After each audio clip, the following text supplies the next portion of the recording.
What's up, horror fans? Pete here from the Lastercast, where me and my good friend Danny, Dr. Zayas God, Torkel, talk about horror movies and streaming shows. I don't really know the reasoning why we chose Mandy, maybe because it's just on Shudder and it's a fucking fun movie. But today we're covering 2018's Mandy. Do you have some logic So behind that, Danny? yeah, it's been a while since we recorded. I think it's been a week and a half or so since we recorded. But the last thing that you and I recorded together was a review of Strangeland. And the logic behind covering Mandy is that in the wake of Ozzy Osbourne's passing, we wanted to cover Hmm. some heavy metal horror movies. So we started with D. Snyder's Strangeland, that featured a soundtrack full of bands that had appeared at Ozfest over the years. And now we figured, what's the most heavy metal a movie has ever been? And it's probably Mandy from 2018. Hmm. I like that logic. Okay. I think that yeah, there's scenes in this movie that are straight out of the side of a like metal wagon, like someone that would paint some kind of mural on the side of their wagon with like a wizard and maybe a panther or something Or a like that. bus. Yes, yes. Uh, I actually really liked this movie when it first came out. I didn't see it in the theaters. I saw it streaming, I think on Shudder, and I just watched it a couple of nights ago, and I loved it even more. What about you?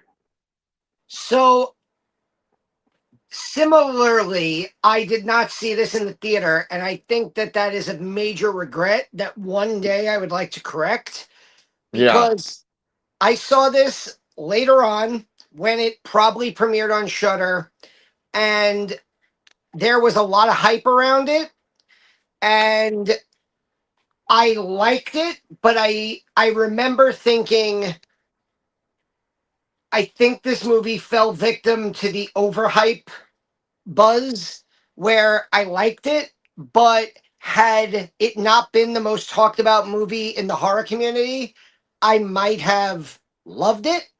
And rewatching it, I gained a little bit more of an appreciation for it. But I also remember part of why I don't love it as much as other people do. Okay. And and that said, I still, I think I appreciate this movie more than I enjoy it. And I would love to see it in a dark theater, maybe like an IMAX theater or some, maybe I want to like smoke, take an edible, trip on some bad LSD, and rewatch this in a very dark place. But like laying in bed in the middle of the day, um, with it on Shutter, and my phone is next to me, and Charlotte's in the other room, and Athena's home. It's a movie that it's 2 hours long, and it's a 2 hour long, very slow paced horror fantasy movie, and it feels its runtime a little bit.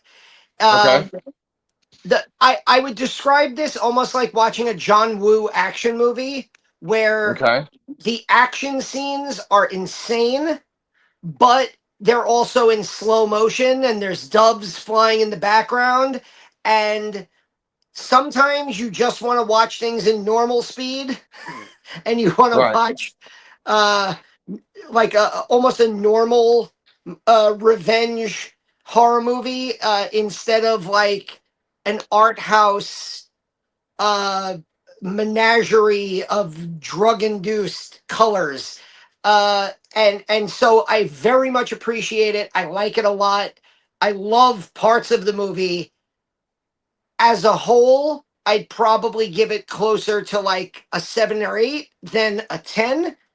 Yeah. But I do want to read, because when I started my rewatch, um, I started rewatching it on Shutter, but on the Joe Bob uh last drive-in when they covered this. Sure, sure, And yeah. these are some of the quotes that Joe Bob says about Mandy. Um, Okay. he said, I wrote these down. He said, it's Death Wish, Mad Max, The Trip, Hell's Angels 69, all mixed together, put on it with a death metal soundtrack, and then having it blasted over the PA system at Yankee Stadium. Okay. He called it a torture porn rock opera. I can see And that. then Sure. I think this is probably the one that I most relate to, a death metal fireworks show inside your brain. Yeah, yeah. Joe Bob knows how to, you know, to state it, man. He knows what he's talking about. I mean, you know me, like one of my default things that I always say is like, show don't tell. You know, it's better for us not to know things. In doing research just so I could know the characters' names and stuff like that, I'm on the Wikipedia page and it's telling the plot of the movie. There's so much that's written on this Wikipedia page that you don't really know just watching the movie.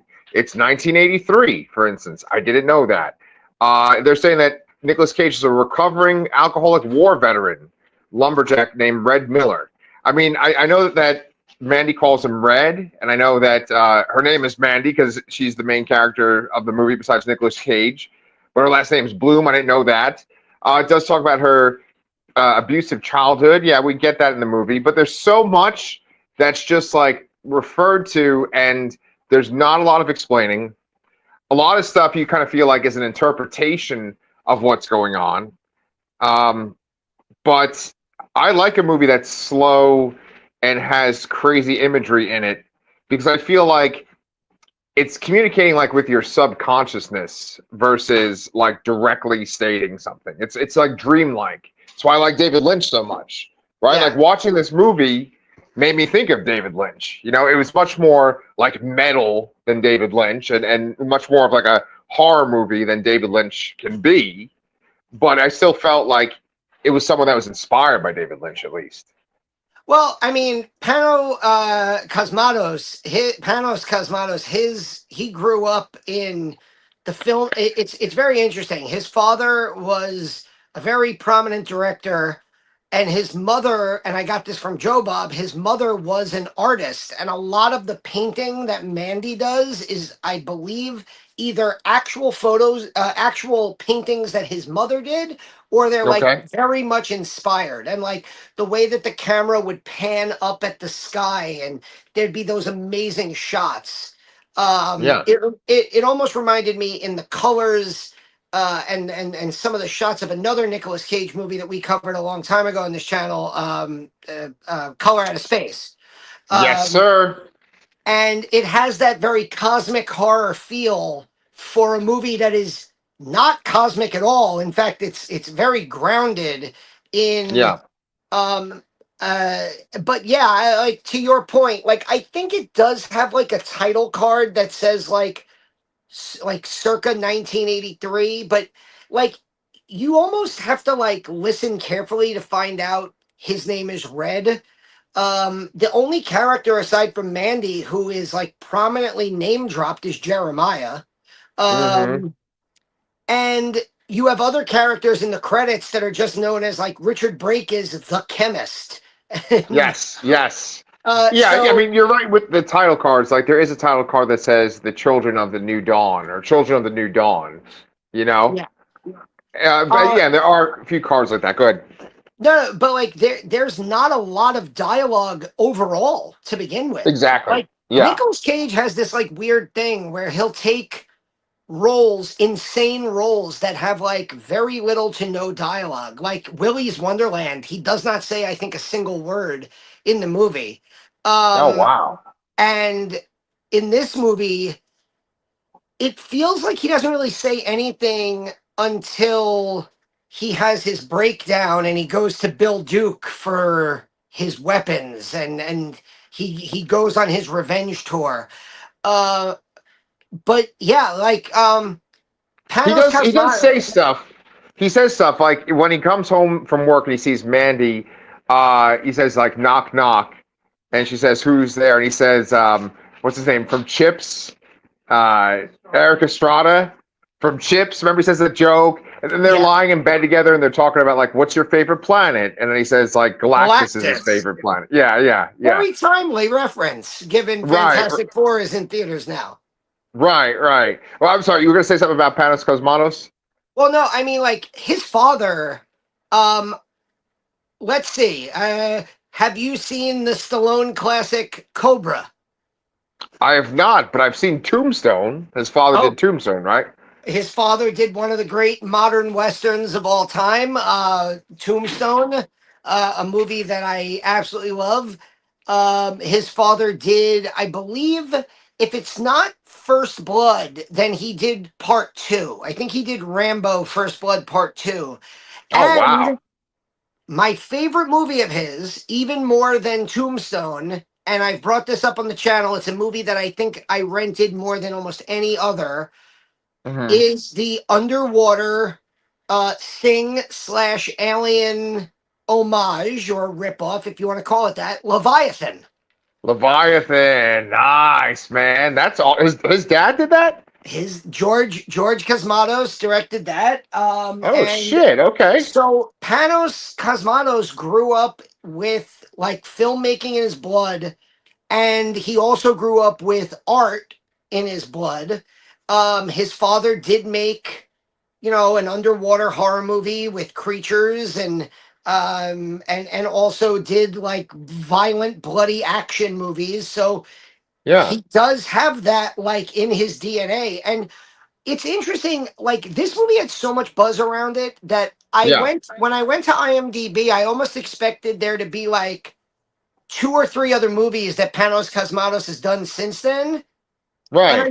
I don't think he's directed anything since then. In fact, I think he's only directed this and his first movie, which is The Black Rainbow or some Beyond the Black Rainbow, I believe it's called. Yeah, I think you're right. Beyond the Black Rainbow. Yeah. Have you And seen that? I haven't. It's like it's one of those movies that I put in my queue on like four different streaming services, and I never got to it. But Yeah. it feels like he could have been Panos Cosmatos. This is he could have been um Oz Perkins before Oz Perkins. Oh, Danny. Oh, man. You get me all riled up with the friggin' transition there, man. Because that was one of the things I texted you about. I was saying how this reminded me of Osgood Perkins, specifically Longlegs, right? And then I was like, what's that connective tissue? The connective tissue is Nicolas Cage. Well, And Nicholas Cage and also uh directors whose parents grew up in the industry and who actually made movies. Anthony Perkins directed Psycho 3. And I believe he did other like directing work towards the end of his career. But yeah, I mhm, mean, I could this movie also I think is very important in the renaissance of Nicolas Cage. a 1,000% agree. Yes, yes. Because there was that period in the late 2000s and early 2010s where Nicolas Cage and Bruce Willis became like that Direct to video. great actor with an amazing legacy who somehow is now doing all these weird direct to DVD and direct to streaming movies, and you're like, why? Like, why are they making? And it turns out, well, sadly for Bruce Willis, it was because his health was deteriorating and he was just doing as many movies as possible to get as much money as possible for his family. And Right. with Nicolas Cage, I think it was a debt situation. I think he was just making movies to pay off. Like, I think he had bought like an island and he was paying off Oh debts. my But god. and I read that Yeah. like this movie was his first movie after one of his divorces, and he channeled a lot of that aggression into and like his anger about his divorce into Yeah. this. Yeah. And you look at what he's done since then, where Yeah. Nicolas Cage went from being like, sadly, and I mean this like I as a career like this is an Oscar-winning guy, but he's a guy Yeah. who's made a lot of movies that are looked at as either jokes or so bad they're good. And he went from kind of being in that like, oh, look what he's become to now like when a new Nicolas Cage movie comes out, it's almost like an event where, to the point where he's become so like out there as a star that they made that wild movie about him, where like Right. the I forgot the title of it. It's like the unmistakable life or the unthinkable life of Nicolas Cage, and Pedro Pascal pays Right. to. There's that like gif of them driving together in the car and Pedro Pascal looks all happy at him. Yeah, I know Yeah, what movie you're talking about. I haven't seen it, but boy, Danny, you were like right on the money there, man. Because like you would go to Redbox and you'd be clicking through it and you'd see all these, D movies with Nicolas Cage in them. And it's funny because when you watch this movie, it is like you said, where he doesn't really say a lot in the whole movie, but he especially doesn't say a lot in the first half. And it's a much more subdued performance at first. Then you get to that part where he's been stabbed. I mean, spoilers, guys, for a movie that's 7 years old at this point. He's been stabbed. Mandy has been burned alive. And he gets into the bathroom and he's drinking the alcohol that was under the bathroom sink yeah, and pouring it on himself. And he just starts like, like grunting and like screaming real loud. I'm like, oh, there's Nicolas Cage. Okay, there he is. And I mean, I think there's people like us where we talk about film on a weekly basis and we're always thinking about film, always talking about film. And then there's sort of like the general public. And I think the general public thinks of Nicolas Cage as this sort of wacko who has these over the top roles where he's just like, they always use that term chewing the scenery. I think they think of that as Nicolas Cage, but he has this incredible range of acting ability that like he can do subtle things. He can do characters that are not over the top. And in the 90s, he would play these like real serious roles where it's not this over the top deranged character. yeah. And Leaving Las Vegas, he plays an yeah, alcoholic gambler, and he won an Oscar for it, and it's a heartbreaking performance. I'll just throw this one out there if you've never seen it. One of the best films of the last maybe hold on, I'm looking at it. 2021 it came out. So one of the best movies of the last 5 years is a movie called Pig, where yeah, he plays a very laid back and reserved character. And I think a movie like Pig kind of fell victim to Mandy, where when I went to see it, I kind of thought, okay, they killed his pig and now he's going to get revenge. And then it's not that at all. It's much more right, of a grounded drama. yeah, And he is phenomenal in it. And I love when that happens. I love when an actor who's kind of either been written off or typecasted in a way gets cast in a role where they're able to like just blow everybody's mind again. yeah, It reminds me of like the Jim Carrey story of like where Siskel and Ebert did like an entire episode apologizing to him after he did the Truman Show because they called him like a cancer to acting back when he did like Dumb and Dumber and Ace Ventura, and they were like, those were the worst movies we've ever seen. This guy will never be a real actor. And then he did the Truman Show, and they like dedicated an entire episode to like, we're sorry, Jim Carrey, we were wrong. You were phenomenal in this movie. wow, wow, yeah. I mean, he Nicolas Cage is not a joke, and I think that some people that aren't as into film as us kind of treat him like he's a joke, but he's a treasure, man, and not just a national treasure, a worldwide treasure. And so, Danny, I know you usually cover the dad puns. I had to throw that in there though. The thing is, right, with Did this you make movie, that up yourself, or did you have a ghost writer? oh Christ, man, Jesus, he just took us over the cliff, man. But I was gonna say that the acting is one of the strong points of this movie, but I do think that like the set design, the way that this movie is structured, like the visuals, the actual shots that we focus on for so long in this movie, that might be its strongest point. The mixing of that and the synth music. But with that being said, I don't want to shortcut the acting of all the other people in the movie as well. You have Mandy's played by Andrea Riseborough. I love Andrea Riseborough. She was in this movie a couple of years ago called Dear Leslie, where she's like a recovering alcoholic. I love that fucking movie. She was great in that. She's in this episode of Black Mirror. I think it's called Alligator, as in like, or is it Crocodile? Whatever the Crocodile. fuck the Crocodile, because it's like crocodile tears, fake tears. She's great in that episode. I mean, everything I see her in, She's She's in great. one of your favorite movies from the last few years that you're forgetting. What? She is in Possessor. Oh yeah, Jesus Christ, and that's a performance and a half too, right? I mean, I Yeah. think she's fantastic. I might even put her in my top 5 actresses right now. You Yeah, know, and and the guy who plays Jeremiah, I didn't even realize until I was googling him here we was go, he was Bruce Thomas Bru- Wayne. Thomas Wayne in Yeah, which means that in Flashpoint he's Batman. right, exactly. If we're doing that version, yeah. It's funny because that actor, the guy that plays Jeremiah Sand, his name is Linus Roach, and Linus Roach. It's interesting because I've only seen him in one other movie. There's some kind of weird movie with Julianne Moore where it's like I don't know. There's something like abducting people or like just pulling them up into the sky. Do you know what the fuck The I'm talking about? I think it's called Forgotten. like The Forgotten. Yes. So he's in that, and he's in Batman Begins, and I think he's in maybe one of the Law and Order shows. He's like a lawyer or something. But in this movie, he's like so ridiculous and over the top, right?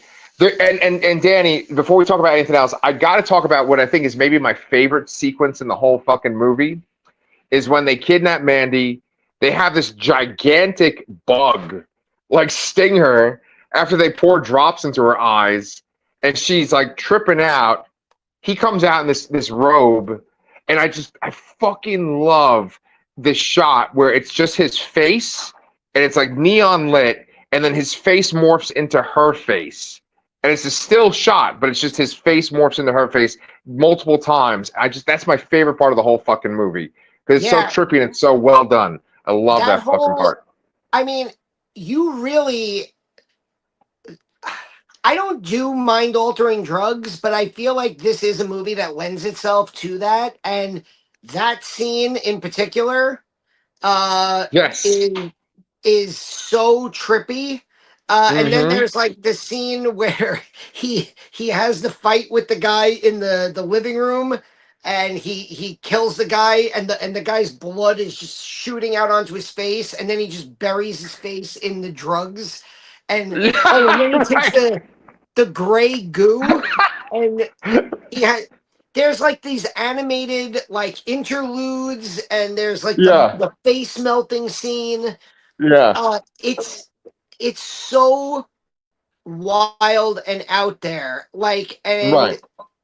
I wrote down, I think, like, if they made, you know how, so like, when I came on, I was like, 1 second, I'm getting something. So, like, you know, when they Yeah. Yeah. like, they sell these books in like, this is like the Guillermo del Toro, like iconic filmmaker and his books and Oh his yeah. work.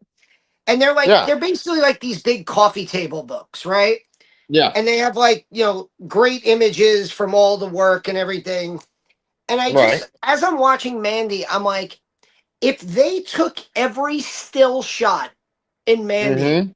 and they Mm-hmm. put it into a coffee table book, Mm-hmm. I feel like that would be like, because again, like we mentioned it earlier, you really don't need the dialogue. Like this movie Mm-hmm. could be dialogue free.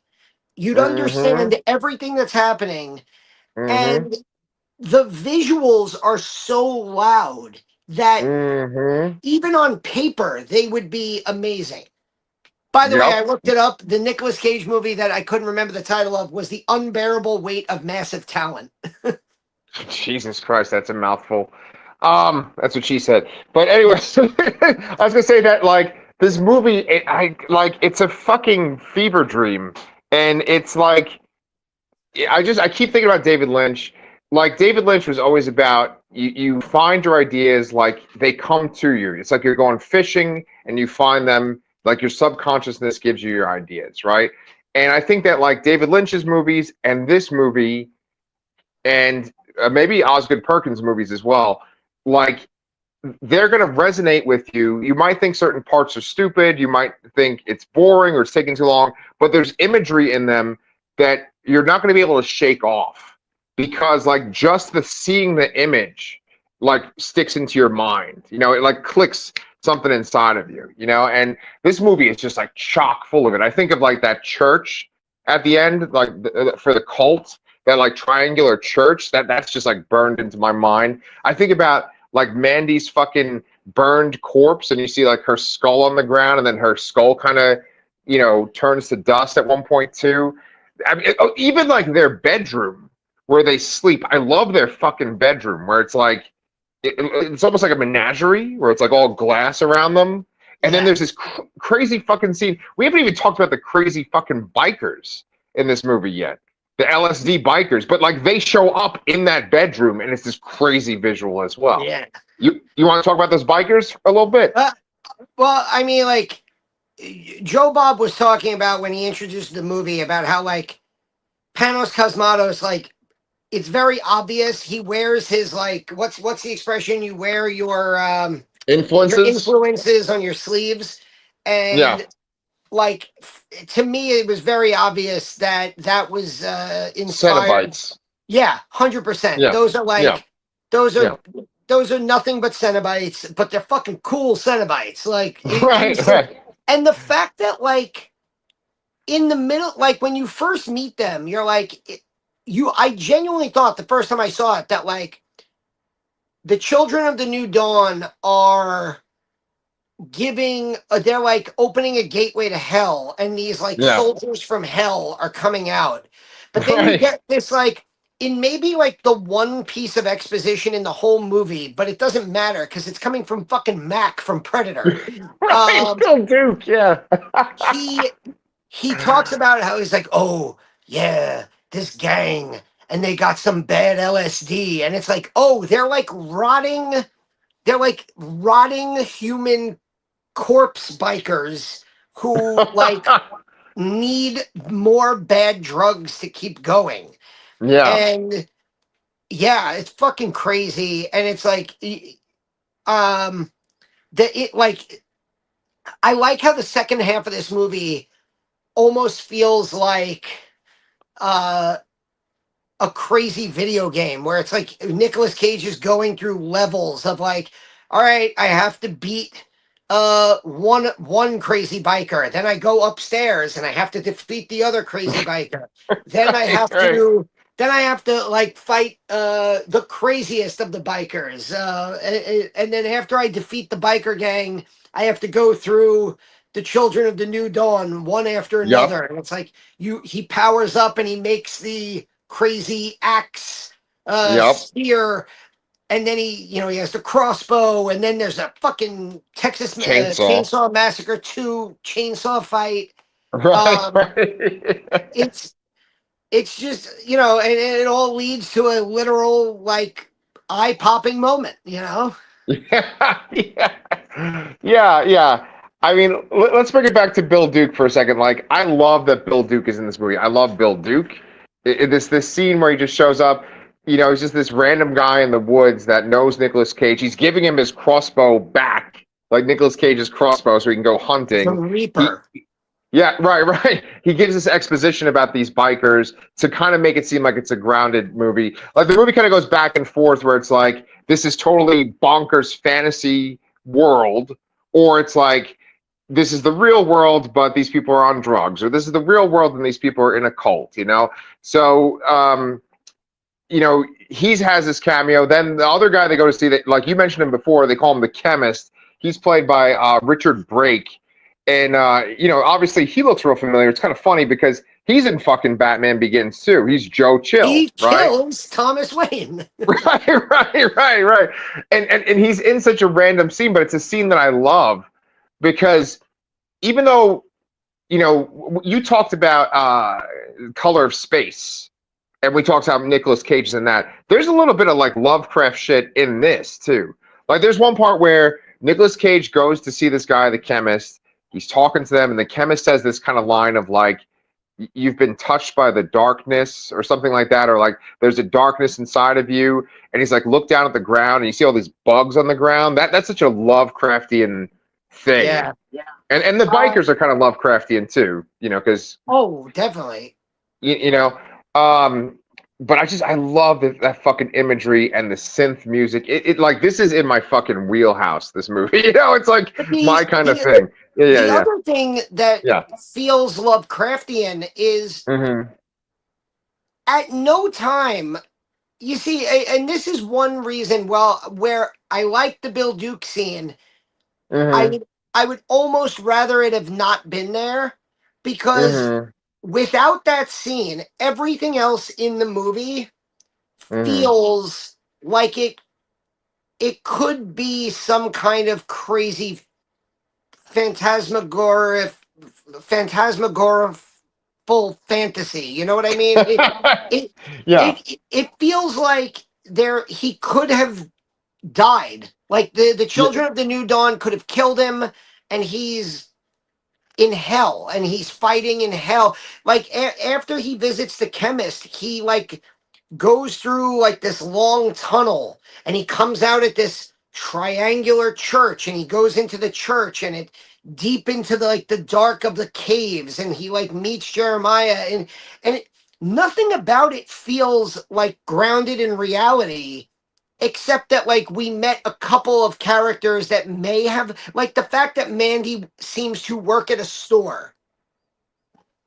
Like there's a scene of her like at work, and you're like, oh, okay. Like the movie starts with Nicolas Cage like as a lumberjack who gets into a helicopter to fly back to, his small home.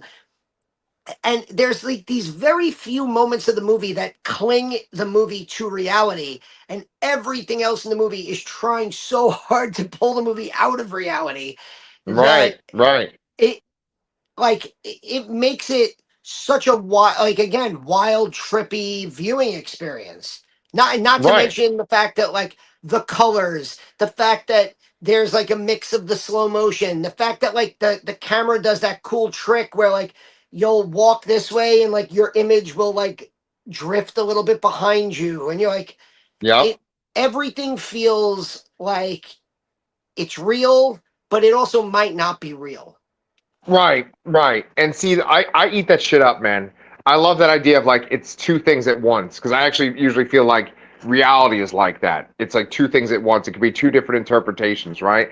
And yeah, it could be that like this all has to do with drugs. This is like he died and this is just the afterlife. It could be that he's in this fantasy world. Like Mandy is reading like sci-fi fantasy paperbacks in the beginning of the movie, and she's also drawing that kind of artwork, like that 70s, 80s, like fantasy book cover artwork.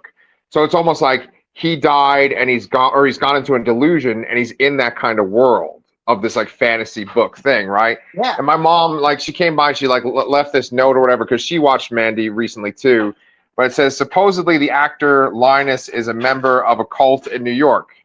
All right, so maybe the guy who's Batman's dad is actually in a cult right now, and that's why we haven't seen him as much too. Oh, But I was he part of like that Nexium cult? I don't know. I have no idea. I'll have to look it up after this. But like, um, she was saying how she thought it was kind of a dumb movie, but I fucking love this movie. What I was gonna say is that I love the idea of it could be multiple things at once, and like I'm trying to think where the fuck I was going with this. Hold on, trying to cover too much at once. But god damn, I totally lost my train of thought. You say what other thing that you want to talk about? I mean, do you want to talk about the soundtrack? I mean, the King Crimson does the opening song. There's like you mentioned the synth music, but it just feels very heavy metal. Like you Hmm. mentioned, it feels like if you were in The Wiz in 1984, 85, this is what every album cover would look like, you know?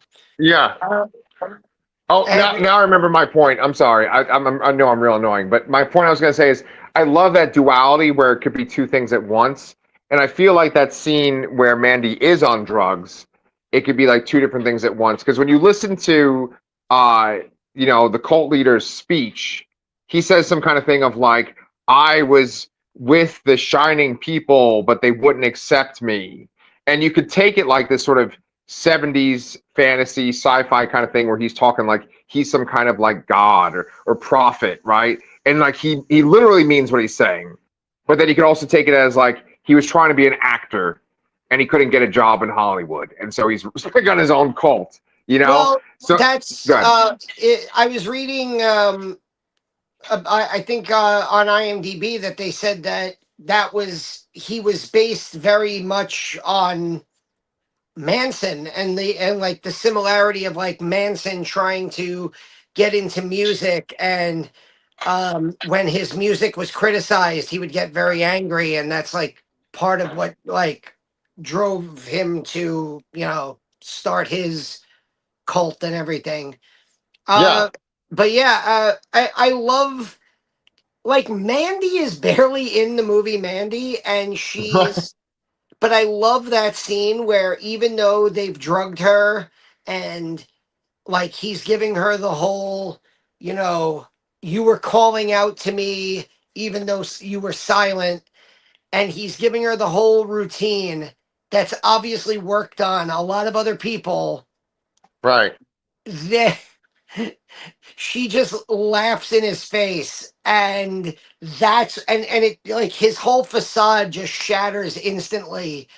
Yeah, And it's the same thing at the end where he's like begging Nicolas Cage not to kill him, and is yeah, offering him oral sex, and right. it's just I like, lo- I love that fucking part. Yeah, I mean, it's great. They play that fucking Carpenter's song, right? And it just it like works. Like you're just so lost in that scene because it's just so trippy.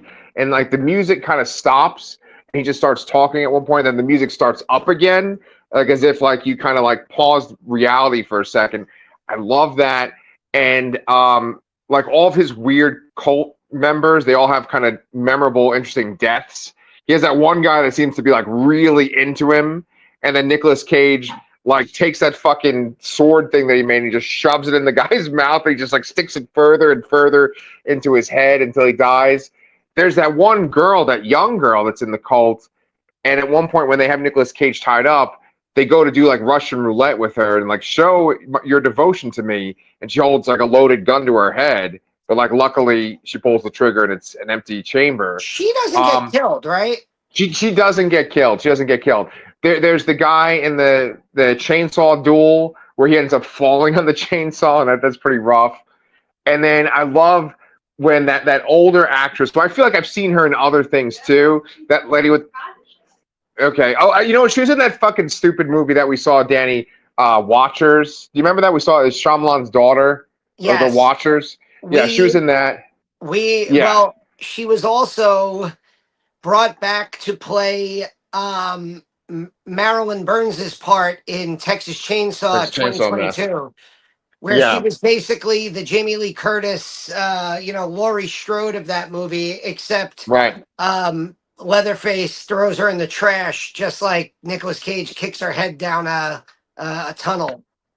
Right. I see. I love that. I was just about to say that, like, because she comes up to him and she has this kind of speech where she's like, he says that I'm the most sensual. I have this amazing touch. She gives him this whole big speech, and he's just looking at her. And then the next scene is just her head rolling down towards the fucking cult leader. I love that. You know?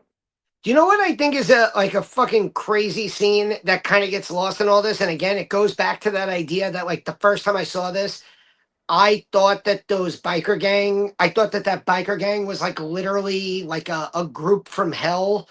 Um, I know what you're gonna is say. that Cheddar they're like, Goblin. oh no, not the Cheddar Goblin. The idea that, like, No.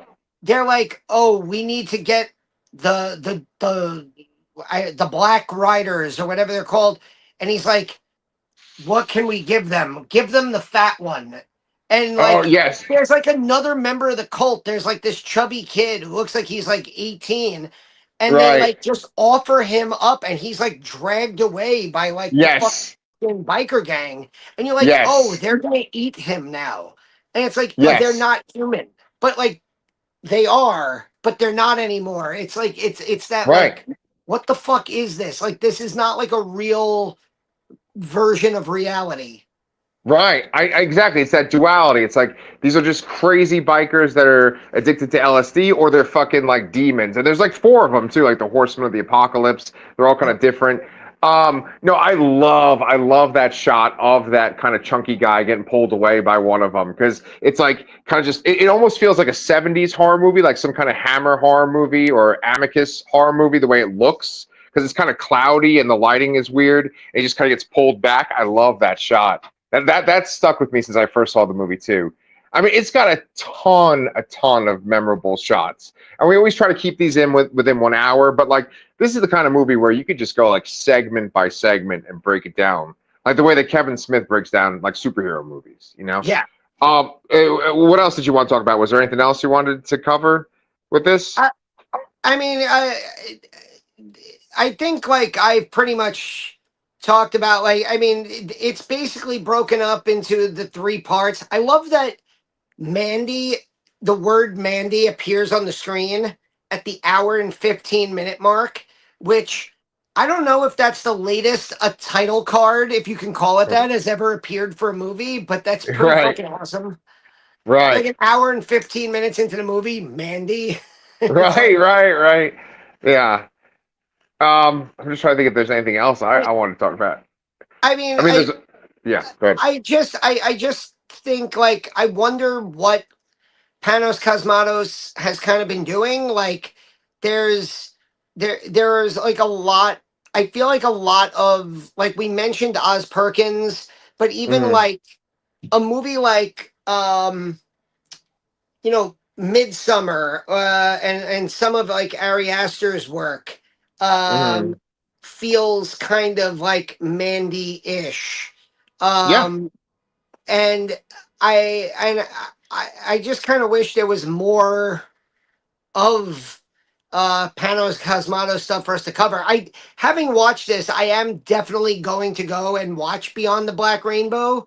yeah, Let me actually Google that and see if it's not Google it. I'm like yeah. Look look at it on your searching Roku. on my Roku.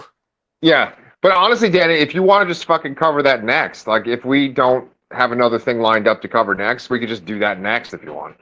You know, Well, speaking of what we have next, I do have tickets to go see Weapons weapons.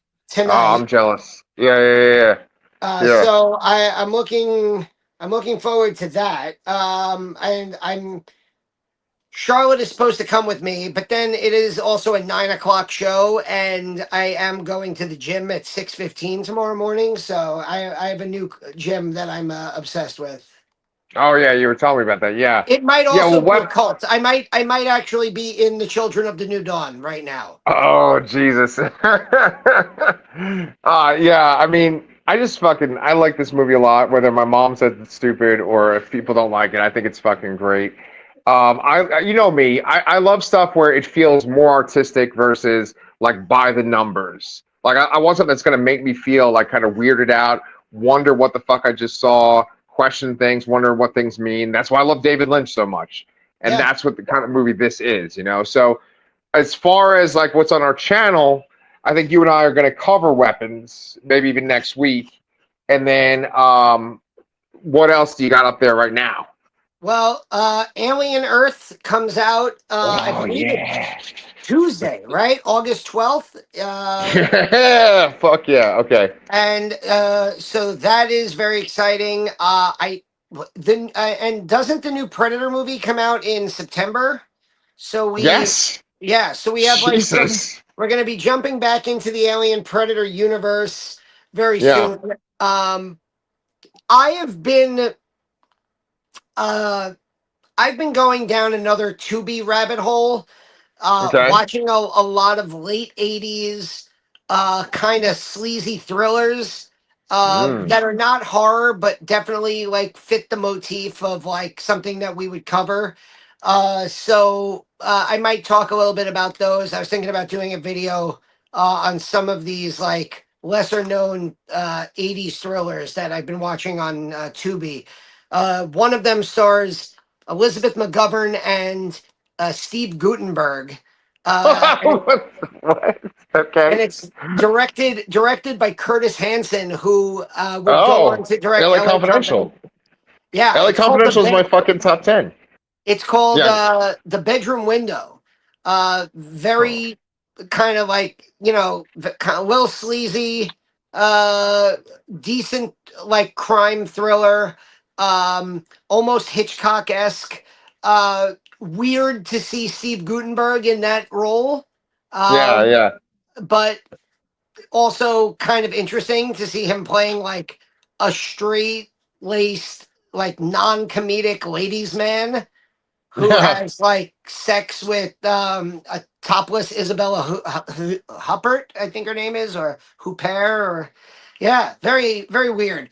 By the way, Beyond the Black Rainbow is streaming free on Tubi and also Prime, which doesn't have as many ads as Tubi. So if you do want to cover Yeah. that, we can jump on that and maybe do that next week in Yeah. conjunction with Alien Earth and weapons and other stuff. Yes. Well, I'm down, man, and I would even cover that other movie you were talking about too. Maybe see some Steve Guten balls, but we'll see. So anyway, my man, it's been fun. I love talking about Mandy. I love talking to you. If you guys like what you hear too, make sure you subscribe, and we'll see you guys next.